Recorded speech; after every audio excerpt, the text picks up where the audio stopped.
আসসালামু আলাইকুম রহমতুল্লাহি ওবরাকাতু। প্রিয় আলোর পথের যাত্রীর ভাই ও বোনরা, সকলকে স্বাগত জানাচ্ছি আরও একটি নতুন ভিডিওতে। দুনিয়াটা হচ্ছে আখিরাতের ক্ষেত শুরু।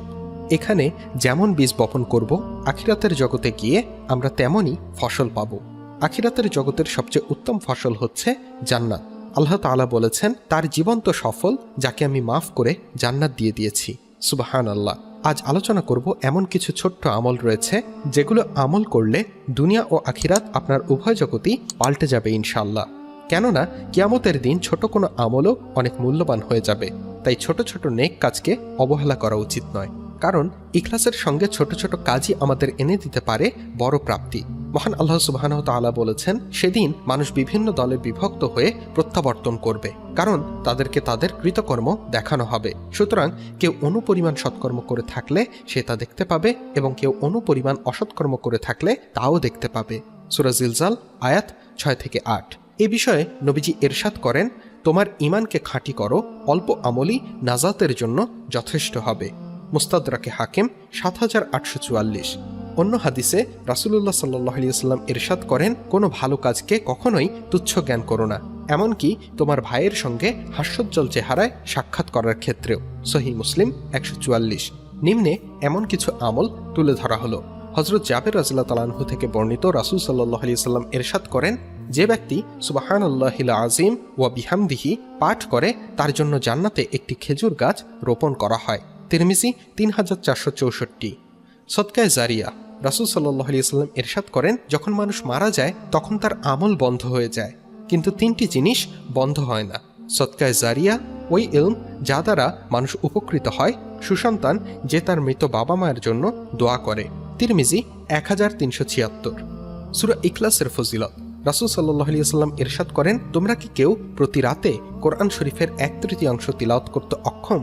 তাহলে সে প্রতি রাতে সূরা ইখলাস পড়বে, তাহলে কোরআনের ১/৩ তেলাওয়াতের সওয়াব পাওয়া যাবে। মুসনাদে আহমদ ২৩৫৫৪।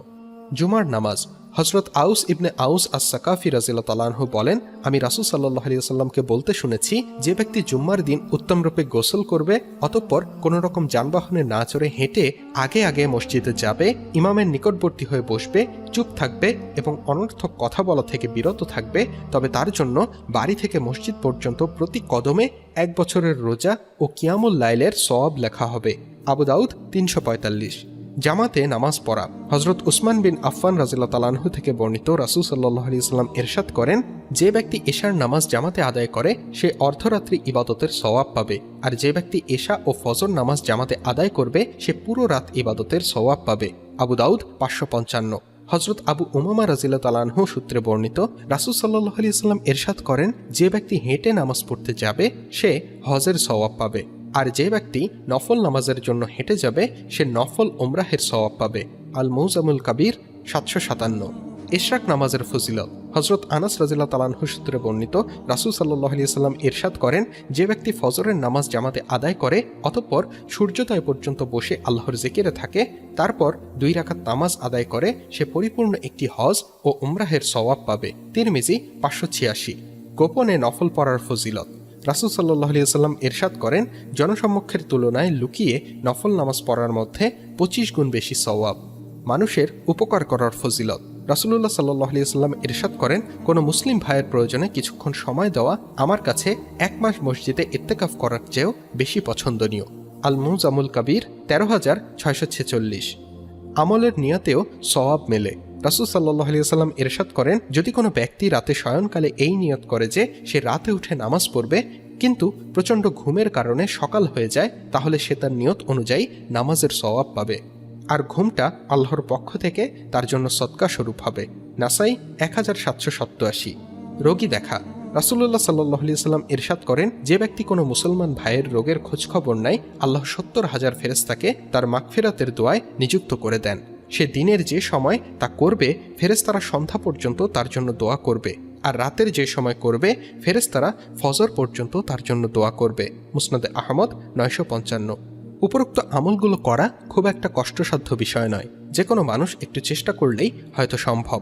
সময়ের দিক থেকেও খুব একটা বেশি না, অথচ এই আমলগুলোর মধ্যেই অতি সহজে মহান আল্লাহ সুবহানাহু ওয়া তাআলার কাছে প্রিয় বান্দাবান্দি হয়ে উঠবে। এই আমলের দরুন আপনি যেমন দুনিয়াতে শান্তিতে থাকতে পারবেন, পক্ষান্তরে আখিরাত জগতেও আপনি ভালো থাকতে পারবেন। মোট কথা, এই আমলগুলো নিয়মিত করলে ইহকাল ও পরকাল উভয়কালেই আল্লাহ তাআলা আপনাদের মর্যাদা বাড়িয়ে দেবেন ইনশাআল্লাহ। আল্লাহ তাআলা আমাদের এই আমলগুলো পরিপূর্ণভাবে করার তৌফিক দান করুন, আমিন। ভিডিওটি ভালো লাগলে অবশ্যই একটি লাইক দিন ও শেয়ার করে আপনিও নেকির কাজের অংশীদারি হন। আল্লাহ হাফেজ।